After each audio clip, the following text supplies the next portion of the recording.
Assalamualaikum warahmatullahi wabarakatuh. Perkenalkan, nama saya Putri Mutiasari dengan NPM F0 Gen 020077 kelas 1B, dosen pengampu Novianti EST MCAP.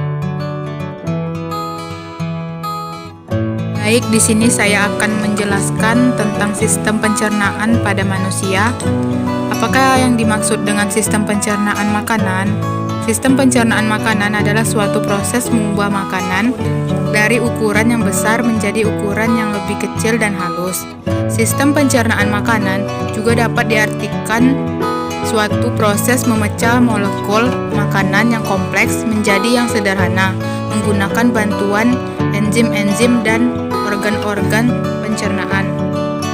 Adapun organ-organ pada sistem pencernaan yaitu mulut, kafumoris, rongga mulut, kerongkongan atau esofagus, selanjutnya lambung atau ventriculus, usus besar atau kolon, usus kecil atau intestinum, rektum, dan anus.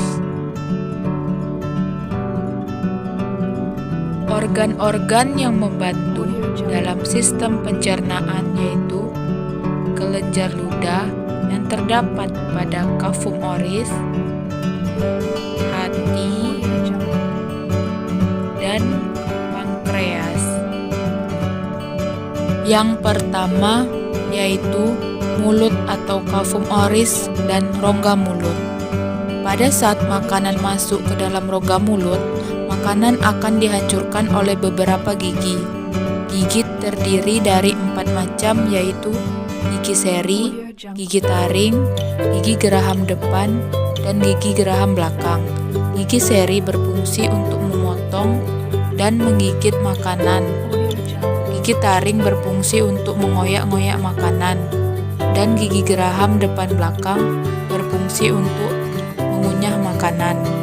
Adapun yang membantu gigi dalam penghancuran makanan adalah saliva. Saliva adalah suatu cairan dan oral yang kompleks dan tidak berwarna yang ada pada mukosa oral. Saliva disebut juga kelenjar ludah atau kelenjar air liur. Kelenjar air liur berperan untuk mengubah pati dalam makanan menjadi gula dan juga mampu melunakkan makanan. Setelah itu, dengan bantuan lidah, lidah berfungsi untuk mengaduk makanan di dalam rongga mulut dan mampu mendorong makanan ke dalam esofagus. Lidah berfungsi sebagai alat pengecap. Proses yang terjadi di dalam mulut adalah proses pencernaan makanan secara mekanik dan kimiawi. Proses secara mekanik dilakukan dengan gigi dan lidah. Proses kimiawi terjadi dengan bantuan kelenjar air liur pada saat penghancuran makanan. Makanan yang telah dihancurkan pada rongga mulut dilanjutkan masuk ke dalam esofagus atau kerongkongan.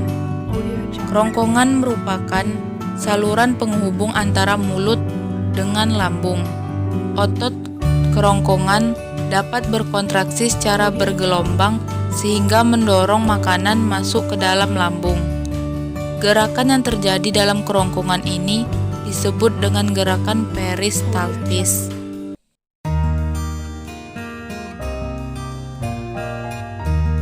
Makanan dari kerongkongan akan dilanjutkan masuk ke dalam lambung.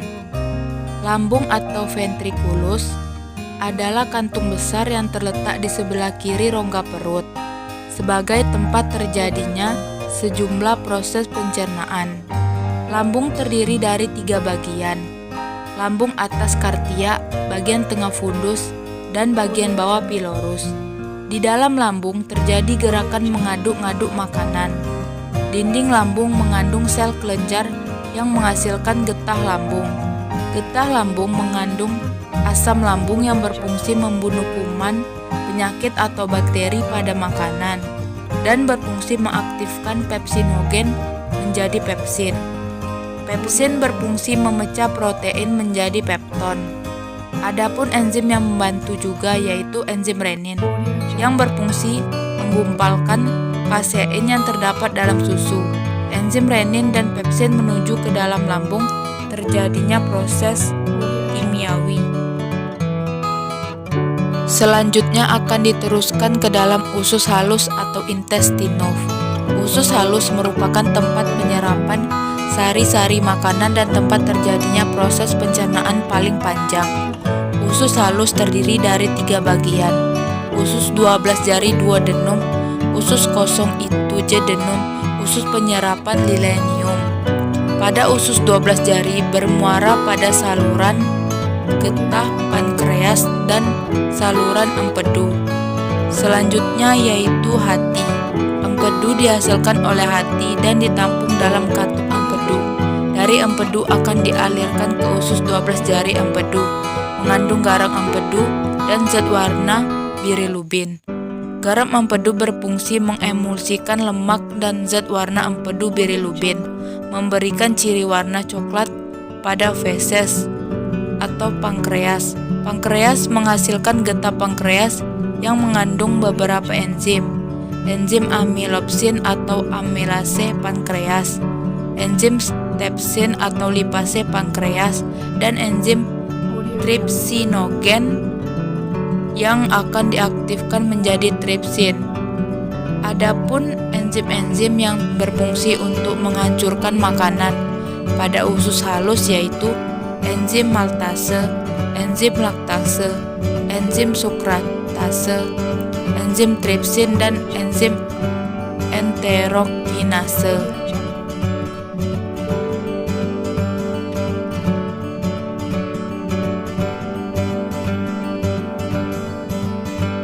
Audio Jungle.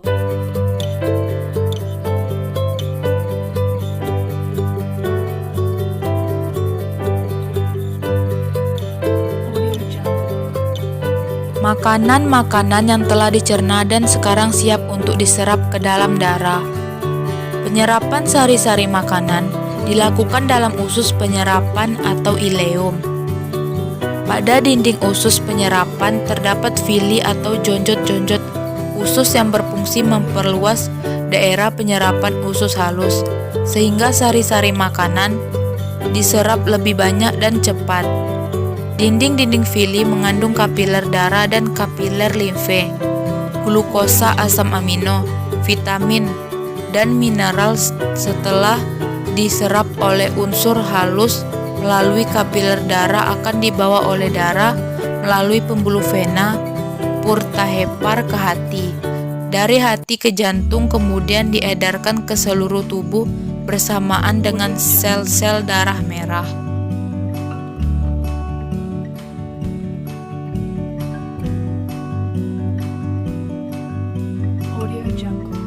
Sari-sari makanan yang mengandung nutrisi disebarkan ke seluruh tubuh dan akan menjadi energi pada tubuh. Makanan yang tidak dicerna di usus halus, misalnya selulosa bersama dengan lendir, atau akan menuju ke usus besar. Di dalam usus besar terdapat bakteri Escherichia coli. Bakteri ini membantu dalam proses pembusukan makanan menjadi feses. Di dalam usus besar, feses didorong secara teratur dan lambat oleh gerakan peristaltis menuju ke rektum. Otot perinker rektum mengatur pembukaan dan penutupan anus apabila feses sudah siap dibuang.